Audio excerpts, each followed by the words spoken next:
If you're all worried about, how many offers you write and get under contract, you're going to get real frustrated in this market. So we focus on the activities. How many contacts are you making? How many active buyers are you building?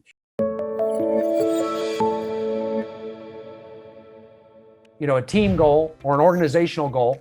This could be a brokerage too, by the way. It doesn't have to be necessarily a real estate team.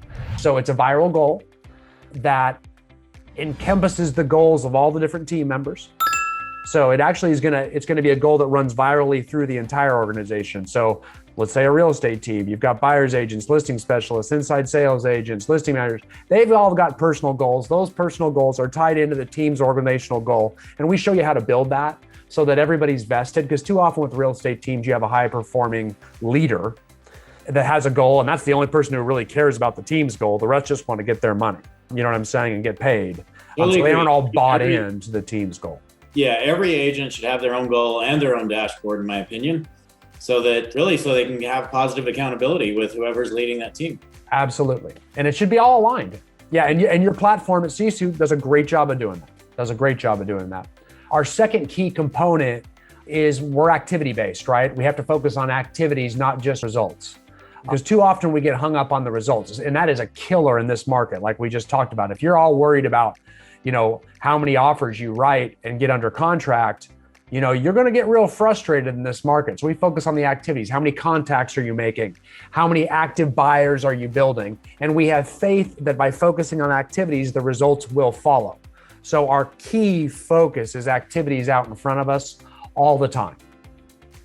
So an active buyer would be basically anybody in their pipeline, really. That maybe it's a signed buyer. Is that what that is? Signed buyer broker or something? Yeah. Well, I like to kind of do it, but yes, you are correct. Usually it's an A buyer that we're trying to move into a signed buyer exclusive agency agreement, right? So we're focusing, or people even call those buyer listings, so we've got this buyer inventory growing.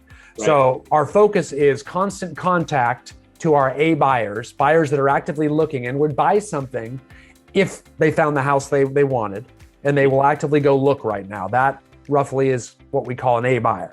Okay. And we're repeatedly focusing our most attention on those birds in the hand. And we're trying to move them into our pipeline that has signed a buyer broker agreement. Whoever gets the most buyer broker agreements, that's the result.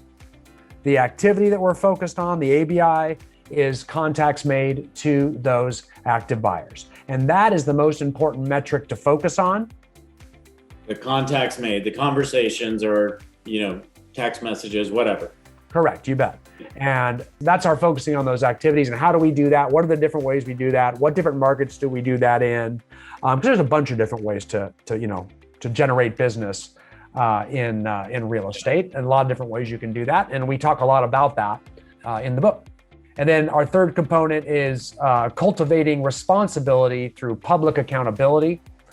And that's where, a CSU, dashboard up in front of a whole team daily, weekly, so that everybody sees and everybody's vulnerable to their efforts with regards to those activities.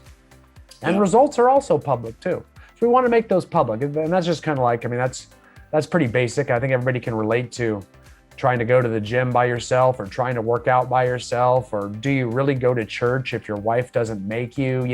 Having that public accountability increases the likelihood that you're going to do something a little bit uncomfortable that ultimately gets you the results you want. So trying to cultivate personal responsibility through public accountability is the concept that leads us into what I mentioned before, driving growth with a dashboard. Mm-hmm. And then finally, the fifth one is huddling up. We got to meet. How do we meet? What are the best ways to meet? What are the best times to meet? What are team meeting agendas? How do we structure our meeting? And we call that huddling up. Okay. So in the word meeting, that's how we do it. So the high producing real estate team. This book comes out not till September? September 28th. That's correct. Can I get a copy sooner? I think I can get you a copy sooner. I think I can work that out, Brian. That would be great. I just don't know what format it's going to be in, but you'll be able to read it. I'm going to see if we can just put a picture of each of these activities happening with the within CSU on your cover. That would be a good cover for us. We should have written I like that together. I think like that. everything you point out in this book happens to be our focus. So that makes me happy. I know that. I thought you'd like it. Yeah. Yes, very much so. People are going to think we planned this, but we didn't. No, we didn't. If it was planned, then CISA would be mentioned on the cover. That's right.